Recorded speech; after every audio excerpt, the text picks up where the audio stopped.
Hi அஸ்லாம் அலைக்கும். Ration பச்சரிசியில் பஞ்சு போல் ஆப்பமாவு எப்படி ஆட்டுறது வாங்க பார்க்கலாம். இதுக்கு நான் 4 டம்ளர் பச்சரிசி, 1 டம்ளர் புழுங்கரிசி எடுத்துக்கிட்டேன். 2 கைப்பிடி உளுந்து, 1 ஸ்பூன் வெந்தயம்.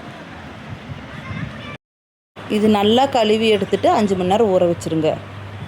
இப்போ பாருங்கள், இது நல்லா ஊறிடுச்சு. இது கூட கொஞ்சம் பழைய சாதமும் போட்டு நல்லா ஆட்டிக்கலாம். இப்போது இது நான் கிரைண்டரில் போட்டு ஆட்டிக்கிறேன். உங்கள்கிட்ட கிரைண்டர் இல்லாட்டி நீங்கள் மிக்சிலையும் கூட ஆட்டிக்கலாம். நல்ல ஒரு மிதமான பக்குவத்தில் நான் ஆட்டி எடுத்துக்கிட்டேன். நைட்டு ஆட்டி வச்சுட்டேன். காலையில் வருங்க நல்லா புளிச்சு வந்துடும். இப்போ பாருங்கள், மாவு நல்லா புளிச்சு வந்துடுச்சு. பார்க்குறக்கே நல்லா இருக்குது. இப்போ பொடி உப்பும் ஆப்ப சோடாவும் போட்டு நல்லா கலக்கிக்கலாம். அப்புறம் தோசைக்கல் அடுப்பில் வச்சு ஆப்பம் ஊற்றி பார்க்கலாம். ஆப்பம் பாருங்கள் எவ்வளோ பஞ்சு போல் சாஃப்டாக இருக்குதுங்க. தேங்காய் சட்னிக்கும் கடல குழம்போடு வச்சு சாப்பிட்டு செம்ம டேஸ்ட்டாக இருந்துச்சுங்க. நீங்களும் ட்ரை பண்ணி